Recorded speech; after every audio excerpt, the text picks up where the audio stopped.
নমস্কার। আজকে আমরা গোটা রাজ্য জুড়ে এই যে গ্রেটার ত্রিপুরাল্যান্ড বিল গত 3 দিন আগে পাস হলো এডিসিতে, সেখানে ত্রিপুরা মতা দলের লোকেরা ছাড়াও উপস্থিত ছিল শাসক বিজেপি দলের প্রতিনিধিরা, নির্বাচিত প্রতিনিধিরা। কোনো প্রতিবাদ করেনি, মানে নীরব সমর্থন,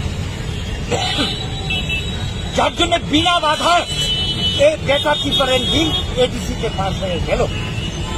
তো এই যে গ্রেটার ত্রিপুরাল্যান্ড, আপনারা জানেন ত্রিপুরা রাজ্য মিশ্র বসতি, বাঙালি, জনজাতি এবং অন্যরা রয়েছে।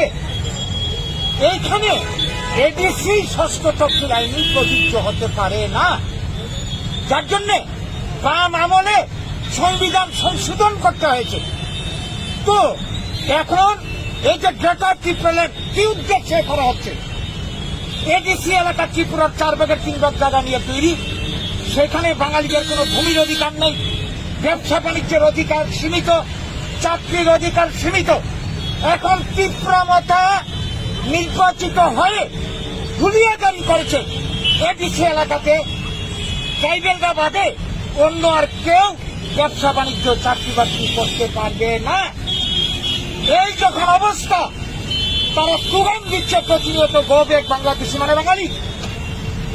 এই যখন পরিস্থিতি, সেইখানে এই গ্রেটার ত্রিপুরাল্যান্ড করে এদের যে উদ্দেশ্য, বদ উদ্দেশ্য, ত্রিপুরার এডিসি এলাকাকে আরো সম্প্রসারিত করে গোটা এলাকাতে এডিসি কার্যকরী করবে। তাহলে আমরা যারা পৃথদংশের জনগণ, বাঙালিরা রয়েছে, অন্যরা রয়েছে, আমাদের অবস্থাটা কি দাঁড়াবে?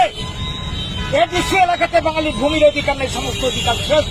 গোটা রাজ্যে যখন গ্রেটার ত্রিপুরাল্যান্ড হবে, আমরা বাঁচব কি করে? কাজেই এটা অন্যায়, অযৌক্তিক দাবি।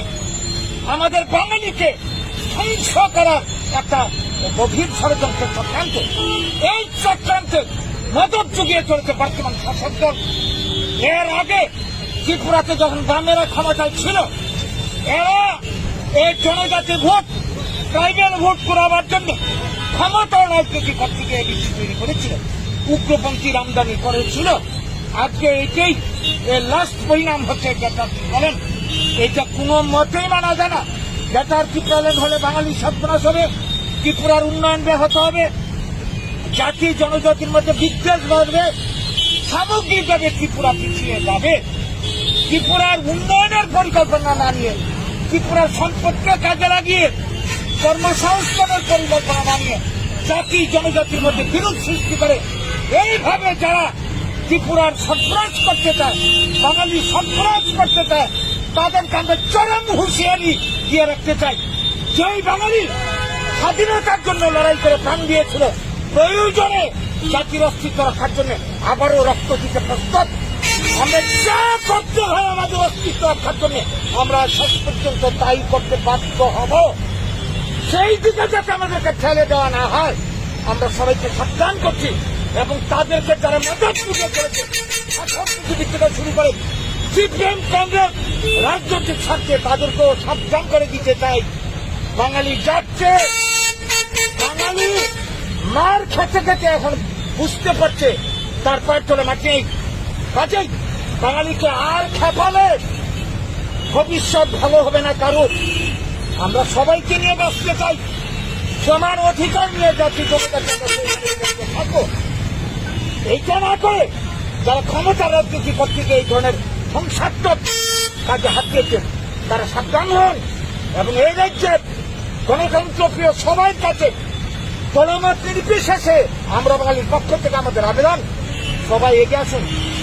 এই অশুভ প্রচেষ্টার বিরুদ্ধে আমরা সবাই রুখে দাঁড়াই। ত্রিপুরাল্যান্ড হতে আমরা দিচ্ছি না, দেব না।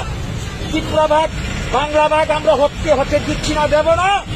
আমরা সবাই মিলে এটাকে প্রতিহত করে সমৃদ্ধ ত্রিপুরা গড়ে তুলব। আমরা বাঙালির নেতৃত্বে এই আবেদন আহ্বান আজকে রাখছি। আপনার